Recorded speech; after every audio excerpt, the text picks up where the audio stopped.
ಅತ್ಯಂತ ಶಕ್ತಿಶಾಲಿ reversal pattern ಯಾವ್ದು ಗೊತ್ತಾ? ಅದು ಬೇರಿಷ್ ಎನ್ಗಲ್ಫಿಂಗ್. ಬೇರಿಷ್ ಎನ್ಗಲ್ಫಿಂಗ್ ಅಂದ್ರೆ ಮೊದಲ ಕ್ಯಾಂಡಲ್ ಬುಲಿಶ್ ಆಗಿರುತ್ತದೆ.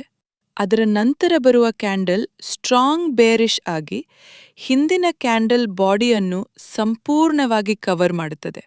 ಇದು ಸೆಲ್ಲರ್ಸ್ ಕಂಟ್ರೋಲ್ ತೆಗೆದುಕೊಂಡಿದ್ದಾರೆ ಎಂಬ ಸೂಚನೆ. ವಿಶೇಷವಾಗಿ ರೆಸಿಸ್ಟೆನ್ಸ್ ಲೆವೆಲ್ನಲ್ಲಿ ಇದು ತುಂಬಾ ಪವರ್ಫುಲ್. ಪ್ರೈಸ್ ರೆಸಿಸ್ಟೆನ್ಸ್ ತಲುಪಿದಾಗ ಬೇರಿಷ್ ಎನ್ಗಲ್ಫಿಂಗ್ ರೂಪುಗೊಂಡರೆ ಟ್ರೆಂಡ್ ರಿವರ್ಸ್ ಆಗುವ ಸಾಧ್ಯತೆ ಹೆಚ್ಚು.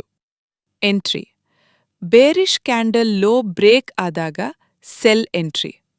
Stop loss: bearish candle high ಮೇಲೆ. ಟಾರ್ಗೆಟ್: ಮುಂದಿನ ಸಪೋರ್ಟ್ ಲೆವೆಲ್ ಅಥವಾ ಕನಿಷ್ಠ 1ಗೆ 2 ರಿಸ್ಕ್ ರಿವಾರ್ಡ್.